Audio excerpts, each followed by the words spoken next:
Bonjour, donc bienvenue à cet atelier du matin. Donc, nous avons comme sujet aujourd'hui la transmission, l'excellence au service de l'art. Je me présente, je suis Christine Rode, je suis la directrice d'Éloi. Éloi, c'est l'école internationale de la logistique des œuvres d'art. Et pour cet atelier ce matin, je suis accompagnée par deux personnes, par Laetitia Costantini de l'entreprise Chenu et puis par Patrick Logier de l'entreprise LPA. Je vous propose dans un premier temps qu'il se présente et puis ensuite on pourra passer au temps d'échange.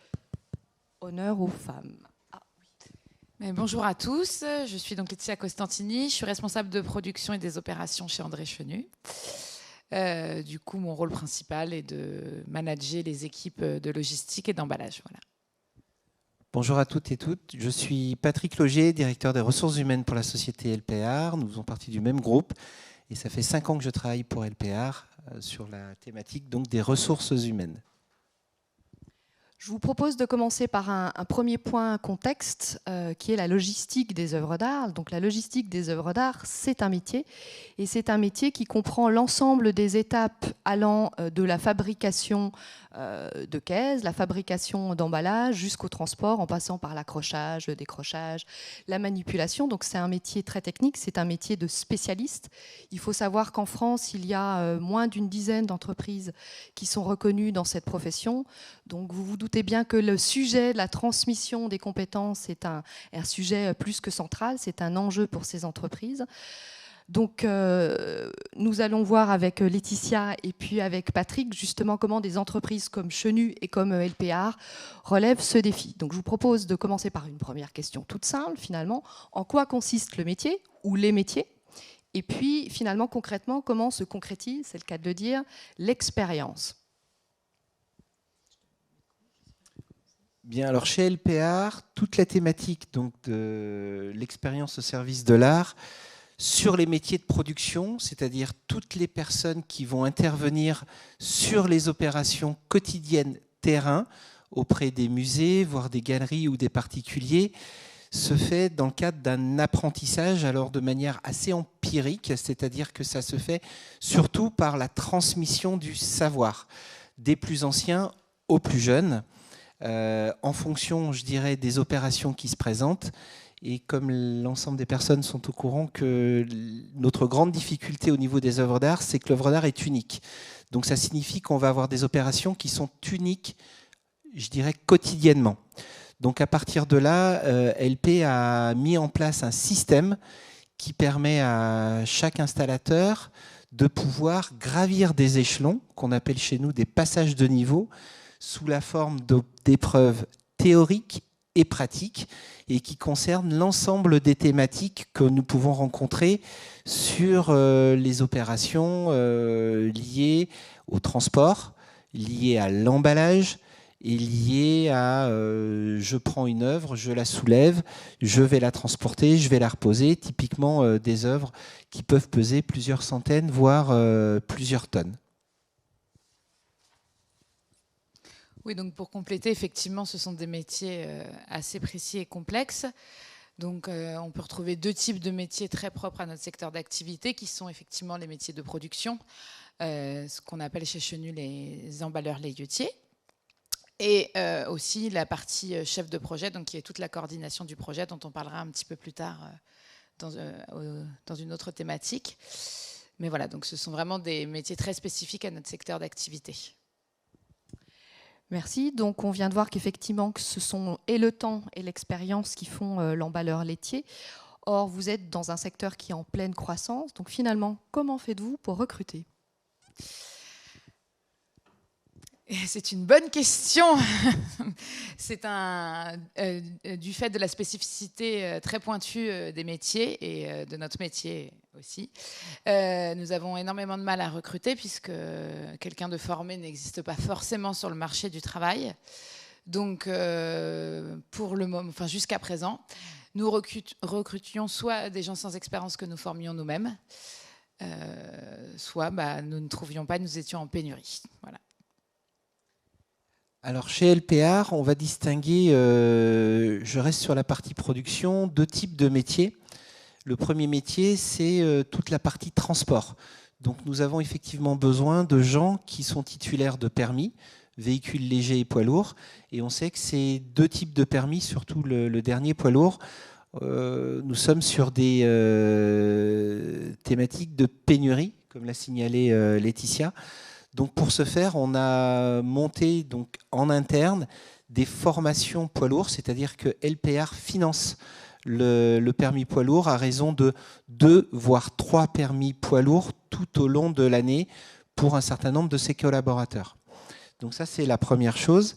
Et ensuite, sur le recrutement, moi, ça fait 5 ans que je suis dans le secteur. Au début, on était plus sur des aspects techniques. Il faut que les gens de production sachent manipuler, soient à l'aise, je dirais, avec leurs bras, leurs mains, leur tête pour pouvoir s'adapter aux clients. Finalement, au bout du bout, on s'est dit on va laisser la technique de côté, on reste quand même ce qui fait notre point fort, toute la thématique qui est reliée à la qualité de service auprès des clients. Et cette qualité de service, en fait, ça passe d'abord par le savoir-être. Donc on va d'abord travailler sur l'ensemble des personnels de production, sur toute la thématique qui est liée à ce savoir-être, c'est-à-dire la présentation, la politesse, la manière donc d'être vêtu. Parce que vous imaginez qu'une personne qui ouvre sa porte, qui va devoir faire transporter un Picasso, on ne sait pas si, quand on ouvre la porte, on a devant nous le meilleur accrocheur de France ou d'Europe. Par contre, on va faire attention à sa tenue et à la manière dont il se présente. Donc nous, notre premier axe, déjà à la base, c'est de travailler sur le savoir-être. Et ensuite, on sait que la technicité s'apprend. Et on a maintenant un organisme, une école de formation, en la personne d'Eloa, qui va nous aider à nous perfectionner sur l'ensemble de ces thématiques techniques. Je reviens un instant sur le sujet de la transmission, puisqu'effectivement, il est central. Historiquement, en fait, finalement, jusqu'à présent, comment assuriez-vous cette transmission d'équipe à équipe, de personne à personne ? Donc déjà, il faut savoir que du côté d'André Chenu, c'est une entreprise qui existe depuis près de 270 ans maintenant, qui date de l'époque de Marie-Antoinette, d'où la naissance du métier de layetier. Donc c'est une transmission qui pour nous est historique et qui est très importante de garder. Le savoir-faire est très précieux chez nous. Jusqu'à présent, la transmission se faisait par les anciens, donc avec des systèmes d'apprentis à qui on transmettait le savoir-faire des anciens sur le terrain, à l'atelier par exemple. Il y a quelques années aussi, nous avions un vivier avec des maisons de vente aux enchères de Drouot, avec lequel nous avions une équipe d'une 40aine de personnes, donc, que nous utilisions pour des transferts pour après les former en tant qu'emballeurs. Donc, ce qui pour nous est un vivier intéressant que nous n'avons plus actuellement. Donc, et ça passait aussi souvent par les chefs d'équipe qui intégraient les nouvelles personnes et essaient de transmettre leur savoir, ce qui n'est pas toujours évident, car ce n'est pas forcément leur métier de transmettre. Leur métier est d'être chef d'équipe, emballeur, donc d'emballer les œuvres, de gérer leur équipe sur le terrain, mais pas forcément d'être un pédagogue. Donc c'est des choses qui effectivement s'apprennent, mais qui ne sont pas toujours évidentes. Après, nous sommes dans des métiers très spécifiques, avec des savoirs spécifiques. Donc il est aussi difficile des fois d'intégrer des personnes hors secteur, car cela met du temps.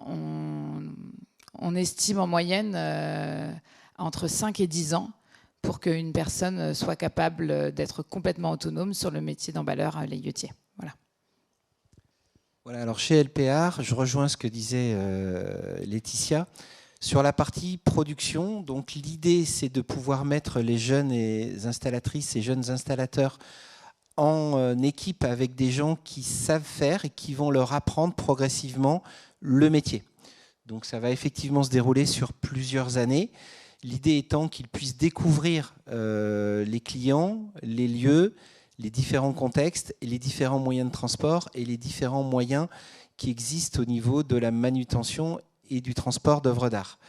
Donc ça, c'est la première étape. Et on essaye, autant se faire se peut, là, depuis quelques années, de pouvoir valider ces compétences avec ce que je vous ai indiqué un peu plus tôt là, dans notre échange, les fameux passages de niveau qui sont en fait des grades que les installateurs vont passer une fois qu'ils ont acquis 2 ans d'ancienneté dans chacun des grades sur la thématique qui les intéresse. Donc ça peut être des thématiques liées aux douanes aéroports, des thématiques liées à l'emballage, des thématiques liées à l'accrochage. Donc des épreuves un peu comme à l'école, avec des tests pratiques et des tests théoriques.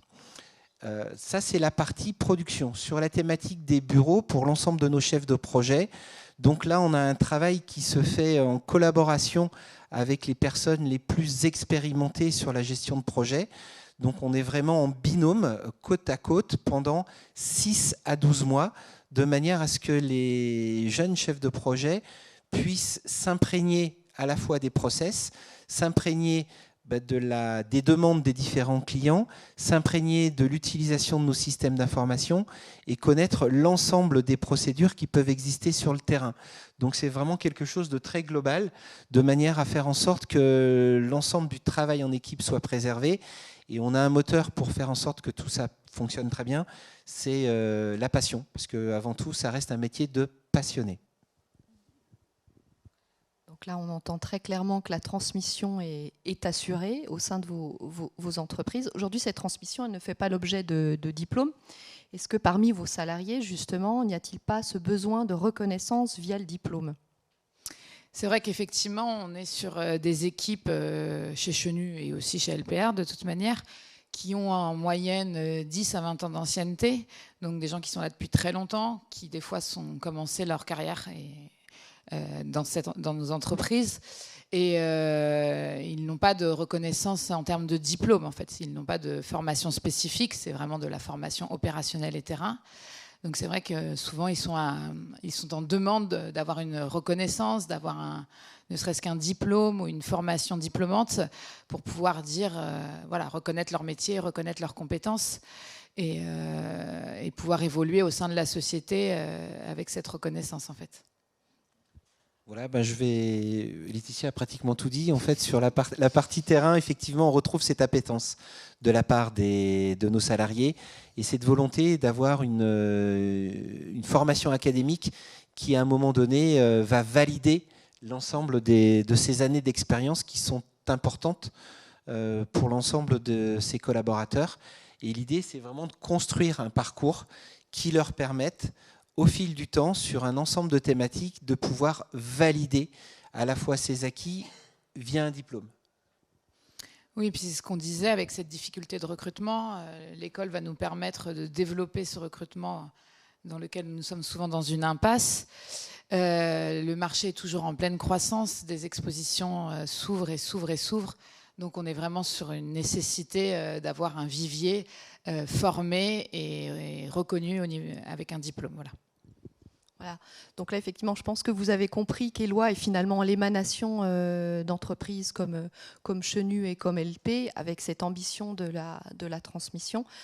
Donc avec des métiers qui sont des métiers de savoir-faire, effectivement des métiers très précieux et très rares, donc avec une prégnance notamment du savoir-être, un accompagnement sur le savoir-faire. Et donc Éloi vient pour accompagner justement ce savoir-faire et a mis en place 2 titres professionnels. Un premier titre d'emballeur qui est lui à la destination des opérationnels, des hommes et des femmes de terrain, donc qui manipulent, qui emballent, qui transportent ces œuvres d'art. Et puis un autre titre professionnel qui est un master professionnel, chef de projet logistique des œuvres d'art, qui se destine pour des personnes dites de bureau, donc ces personnes qui vont organiser le mouvement des œuvres et gérer des projets somme toute complexes dans ce transport des œuvres d'art. Peut-être un mot complémentaire effectivement par rapport à la façon dont se passe l'alternance dans vos entreprises respectives. Mais du coup, nous avons ouvert la première promotion en janvier. Donc nous avons respectivement 5 apprentis chez LPR et 5 apprentis chez Chenu. Ce sont des profils très différents. Pour la plupart, ils sont en reconversion professionnelle. Donc je crois qu'on va d'une 20aine d'années à une 40aine d'années sur tous nos 10 profils. Ils ont tous déjà eu un diplôme dans un secteur bien différent et souhaitaient se reconvertir. Donc là, on est sur les premiers mois. Ils sont sur un système d'apprentissage 3 semaines en entreprise et 1 semaine en école. Donc on se répartit un petit peu différemment le planning. Donc ils passent une partie du temps à l'atelier pour vraiment apprendre la formation des caisses, l'emballage à proprement parler. Et ils sont amenés à très régulièrement aller en chantier aussi, du coup, avec des chefs d'équipe qui les chapeautent et sont en plein dans la transmission justement de savoir-faire dans les musées notamment et chez nos particuliers. Voilà. Donc pour compléter ce que disait Laetitia, en fait, une des opérations importantes du démarrage de cette première promotion d'installateurs et d'installatrices, puisque nous avons deux dames qui nous ont rejoints. L'idée, c'est aussi de mettre en place, par rapport à tout ce qu'on disait, et de formaliser en fait toute la thématique qu'on pourrait appeler de tutorat, de monitorat ou d'accompagnement de la part de nos chefs d'équipe de manière formalisée. Donc ça passe par des formations de formateurs, par exemple, pour leur permettre aussi à ces chefs d'équipe d'être sur vraiment une thématique de transmission de savoir. Et cette transmission de savoir étant, je dirais, liée par une pédagogie qui existe au niveau de l'école Eloa et qui est formalisée par ces formations de formateurs et par le fait que 3 semaines sur 4, l'ensemble des stagiaires se retrouvent en binôme et dans des équipes qui sont gérées par ces chefs d'équipe. Je complète aussi. C'est vraiment des profils qui sont un peu ce qu'on appelle éloignés des salles de classe. Donc la formation a complètement été adaptée dans ce sens-là. On est sur quelque chose de peut-être un petit peu moins académique que l'on peut retrouver dans des salles de classe classiques, afin que ça puisse s'adapter à leurs différents profils. On met un fort accent sur l'anglais aussi, car on se développe énormément à l'international. Et par exemple, dans le cadre des convoiements des musées, c'est vraiment une forte nécessité qu'ils puissent s'entretenir avec les convoyeurs et convoyeuses qui parlent en anglais la plupart du temps. Voilà. Ah oui, je rebondis sur ce que dit Laetitia. Effectivement, on a dressé un portrait très rapide des profils. Donc, on a des personnes qui sont âgées entre 23 et 39 ans, avec des profils académiques très différents. Donc, ils ont tous au minimum un CAP, certains un bac, un BTS, d'autres un Master 2. Donc, on a aussi cette envie de repasser par le faire. C'est très important au sein de cette promotion.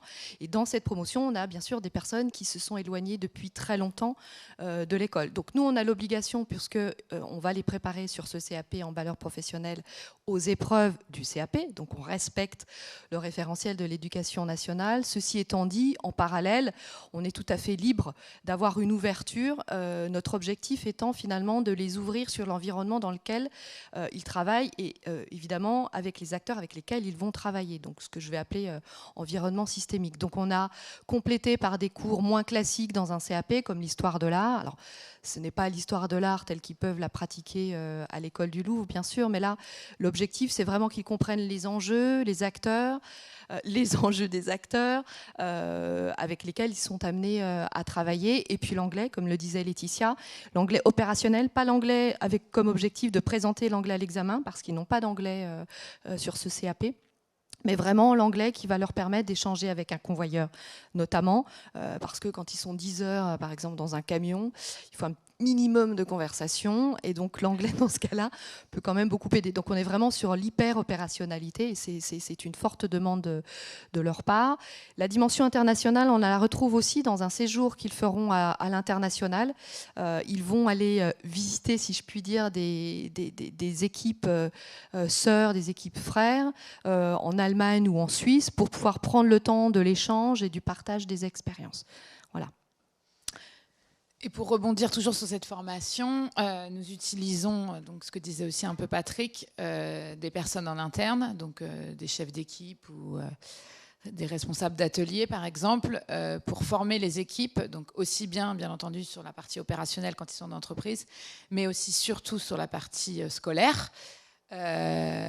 Donc c'est une double, enfin moi je trouve que c'est à double entrée, donc ça permet de pouvoir former avec le côté terrain et d'avoir vraiment cette expérience terrain.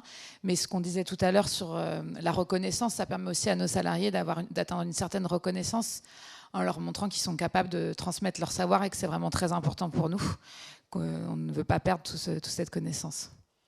Oui, effectivement, Laetitia a raison. Effectivement, sur nos formateurs internes, là, je me déconnecte des chefs d'équipe, mais il y a eu tout un travail en interne. Vous le savez, on vient de vous l'indiquer, le travail s'apprend au bout de 5, 10, 15 ans. Donc l'idée, c'était de faire émerger aussi chez nous des gens qui avaient de la technicité et une véritable appétence au transfert du savoir à l'intérieur de l'entreprise et de l'organisation. Donc ce transfert de savoir, qu'est-ce que c'est? Ça peut être un transfert de savoir lié à des thématiques, on va dire, plus technologiques. Il faut savoir que nous fabriquons nos caisses sur mesure pour l'ensemble des œuvres d'art, donc quelles que soient ces œuvres d'art. Donc il y a une véritable compétence dans la conception de ces caisses. Concevoir une caisse, ça veut dire qu'il faut faire ce qu'on appelle un aller-voir chez le client, prendre l'ensemble des mesures, revenir à partir de ces mesures et concevoir la caisse la plus adaptée au transport. Effectivement, charger sur un tarmac à Abu Dhabi, il fait 45 degrés, arriver à Oslo, il peut peut-être faire moins 15. Il y a toute la thématique liée au vol cabine pressurisée en altitude. Donc il y a vraiment un savoir-faire sur la caisse. Ensuite, et donc technologique. Ensuite, il y a tout un savoir-faire sur la manière dont on va préparer un accrochage.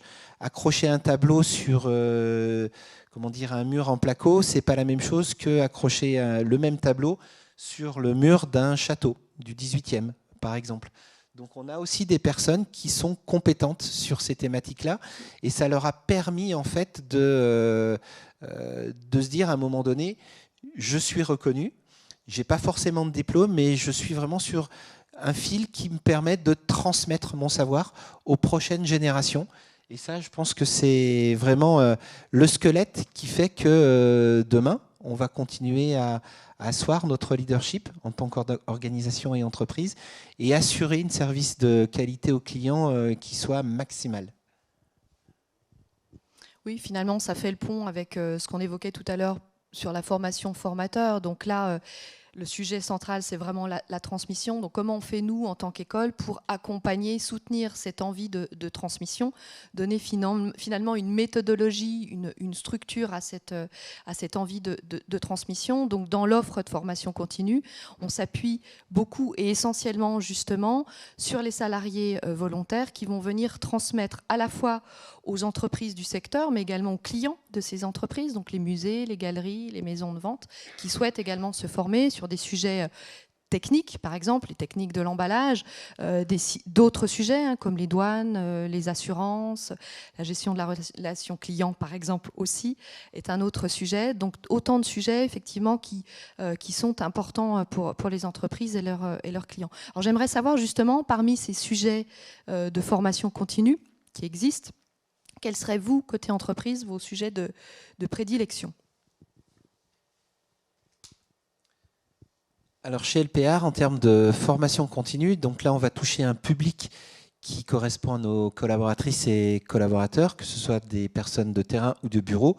Donc l'idée, c'est de continuer à développer nos compétences techniques, évidemment, dans les deux domaines, production et bureau, mais aussi développer toutes les compétences liées au savoir-être et à la santé-sécurité. Donc pour nous, c'est vraiment les trois grands thèmes qui sont prégnants dans l'entreprise. Laetitia, toi, tu as des sujets de prédilection. Non, mais oui, c'est vrai que ce qui est intéressant dans la formation continue, même pour les équipes déjà en place, c'est de pouvoir vraiment continuer la spécialisation de leurs compétences. On peut dire qu'on est vraiment dans de l'extraordinaire dans nos métiers. Comme le disait Patrick au tout début, chaque opération est unique, chaque œuvre est unique. Et même quelqu'un qui a 10 ans d'ancienneté, 15 ans d'ancienneté, il y a des choses qu'il n'a pas encore vues. Et c'est vrai que la formation continue permet de vraiment développer nos compétences, de les maintenir. La formation continue et sur la transmission aussi, de développer cette transmission en maintenant les compétences de chacun et en les développant au quotidien.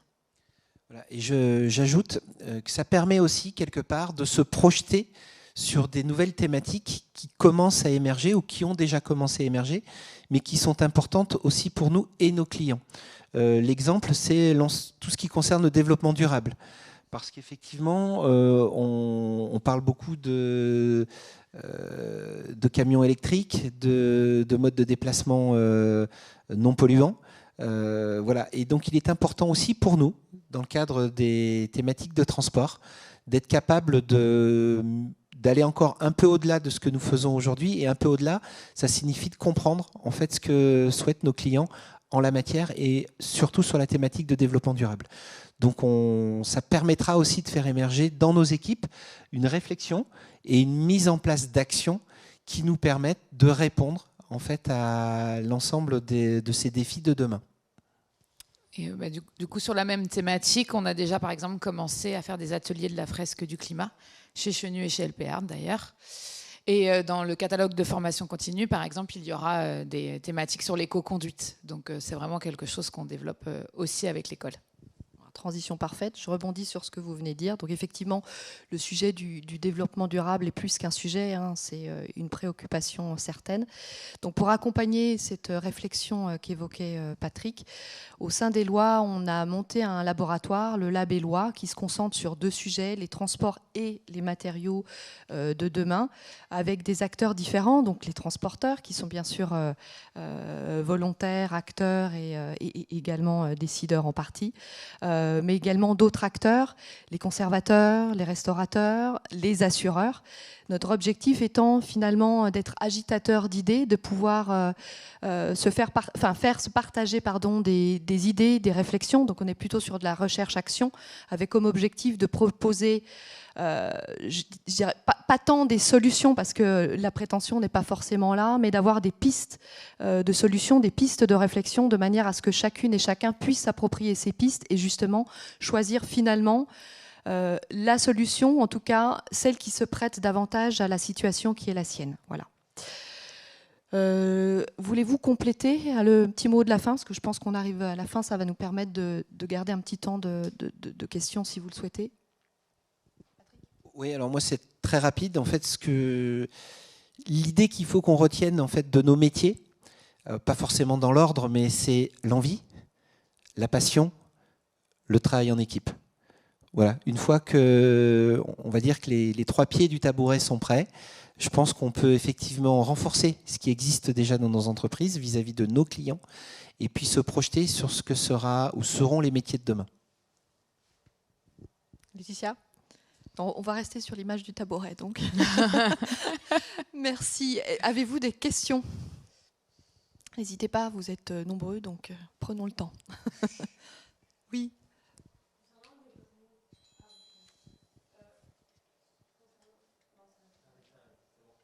Concernant le développement durable, j'avais une question un peu plus technique en fait.